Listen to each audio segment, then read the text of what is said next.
Sebelumnya, Saudara, PDIP menuding ada upaya politisasi terhadap penetapan status tersangka Hasto Kristianto.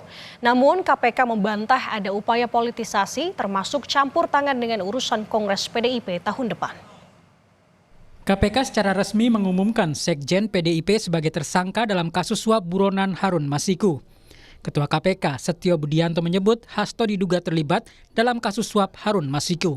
Perkara dugaan tindak pidana korupsi yang dilakukan oleh tersangka HK bersama-sama dengan Harun Masiku dan kawan-kawan berupa pemberian sesuatu hadiah atau janji kepada Wahyu Setiawan selaku anggota Komisi Pemilihan Umum Republik Indonesia periode 2017 sampai dengan 2022 bersama-sama dengan Agustiani Tio F terkait penetapan anggota DPR RI terpilih 2019-2024.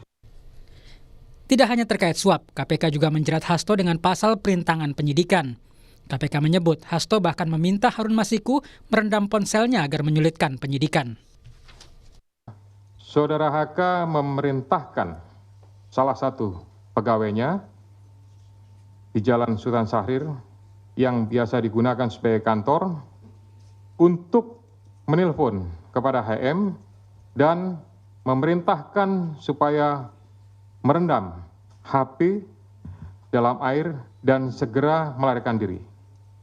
Bahwa pada tanggal 6 Juni 2024, sebelum Saudara HK diperiksa sebagai saksi oleh KPK, Saudara HK memerintahkan kepada salah satu pegawainya untuk menenggelamkan HP yang dalam penguasaan pegawai tersebut agar tidak ditemukan oleh KPK.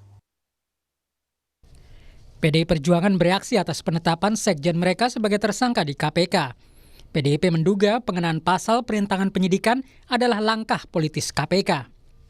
Ketua DPP PDIP, Roni Talapesi mengklaim sekjen PDIP, Hasto, yang kritis menjadi dalih penetapan tersangka. Pasal obstruction of justice hanya formalitas teknik hukum saja. Alasan sesungguhnya dari menjadikan sekjen DPP PD Perjuangan sebagai tersangka adalah motif politik. Terutama karena sekjen DPP PD Perjuangan tegas menyatakan sikap-sikap politik partai menentang upaya-upaya yang merusak demokrasi, konstitusi, juga terhadap cawe-cawe penyalahgunaan kekuasaan atau abuse of power di penghujung kekuasaan mantan Presiden Joko Widodo. Harun Masiku diketahui terbang ke Singapura melalui Bandara Suta pada 6 Januari 2020. Besoknya, Harun Masiku diketahui kembali ke Indonesia yang terekam melalui CCTV Bandara Suta. Sehari berselang, KPK menangkap tangan suap pejabat KPU untuk mekanisme PAW di DPR RI. 9 Januari, Harun Masiku ditetapkan sebagai tersangka oleh KPK dan pada 12 Januari, Harun Masiku masuk daftar pencarian orang oleh KPK. Setahun berselang, nama Harun Masiku masuk dalam daftar Red Notice Interpol. Terakhir, imigrasi menyebut status pencegahan untuk Harun Masiku belum diperpanjang KPK. Dua terpidana dalam kasus suap Harun Masiku adalah Wahyu Setiawan, Komisioner KPU periode 2017-2022, dan Agustiani Tio Fridelina. Terpidana Wahyu Setiawan menerima suap senilai 600 juta rupiah dalam bentuk uang dolar Singapura dengan perantaran Agustiani. Suap dilakukan untuk memuluskan politisi PDIP Harun Masiku menjadi pengganti antar waktu untuk caleg PDIP Nazarudin Kemas di Dapil 1 Sumatera Selatan.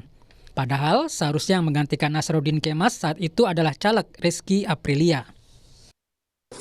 Usai ditetapkan tersangka, Hasto masih memiliki hak untuk mengajukan pra-peradilan. Namun PDIP belum memutuskan akan menempuh upaya hukum itu lebih lanjut. Tim Liputan Kompas TV.